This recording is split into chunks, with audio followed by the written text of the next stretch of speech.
এক জঙ্গলে দিব্যজ্ঞান নামে একটি গাধা বাস করত। গাধাটি সবার সামনে দিয়ে এমনভাবে হেঁটে যেত যেন মনে হতো সে সব জানতা, আর এমন ভাব দেখাতো যেন পৃথিবীর এমন কোনো বিষয় নেই যা সে জানে না। একদিন জঙ্গলে বড় একটি গাছের নিচে বসে কয়েকটা ঘোড়া গল্প করছে যে দিন দিন সূর্যের তাপ বেড়ে যাচ্ছে কেন, আর এদের মধ্যে উপস্থিত ছিল সেই দিব্যজ্ঞান নামে গাধাটিও। একটি ঘোড়া বলছে পৃথিবীতে গাছপালার সংখ্যা কমে যাচ্ছে, তাই তাপমাত্রা এত বেড়ে যাচ্ছে। দিব্যজ্ঞান সেই ঘোড়ার সাথে তাল মিলিয়ে বলতে লাগলো, একদম ঠিক, আমিও এটাই ভাবছিলাম, গাছ কমে যাচ্ছে তাই তাপমাত্রা এত বাড়ছে। তারপর আরেকটি ঘোড়া বলল, মেরু অঞ্চলের বরফগুলো গলে গিয়ে সমুদ্র জলতলের উচ্চতা বেড়ে যাচ্ছে, যা সমস্ত প্রাণীকুলের জন্য বড্ড চিন্তার বিষয়। কথা শেষ হতে না হতেই দিব্যজ্ঞান আবার সুর মিলিয়ে দিল আর বলল, ইস ঘোড়া ভাই, তুমি তো আমার মুখের কথা ছিনিয়ে নিলে। তুমি কিভাবে বুঝলে আমি এটাই বলতে চাইছিলাম?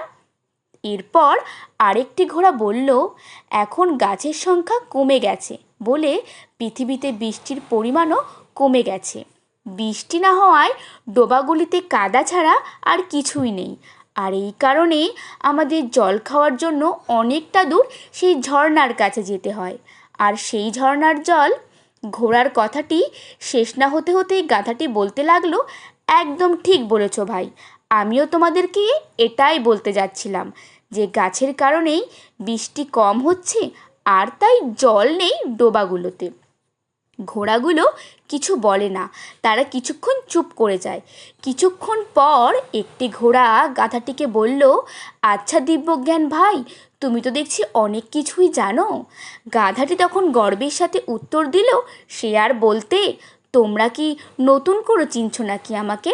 সাধে কি আমার নাম দিব্যজ্ঞান? আমার কাজ দেখেই তো আমার নাম হয়েছে দিব্যজ্ঞান। এরপর আরেকটি ঘোড়া বলল, আচ্ছা দিব্যজ্ঞান ভাই, আমি তো পৃথিবীর তাপমাত্রা বৃদ্ধি হওয়ার কেবলমাত্র একটি কারণ বললাম, এবার তুমি একটু বুঝিয়ে বলো তো গাছগুলো কেন কমছে? গাধাটি কিছুক্ষণ চুপ করে থেকে বলল, আমার একটা জরুরি কাজ মনে পড়ে গেছে, আমি বরং এখন আসি।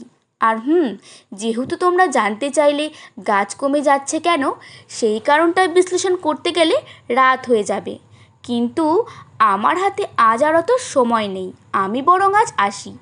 এই বলে গাধাটি সেখান থেকে বেরিয়ে আসলো।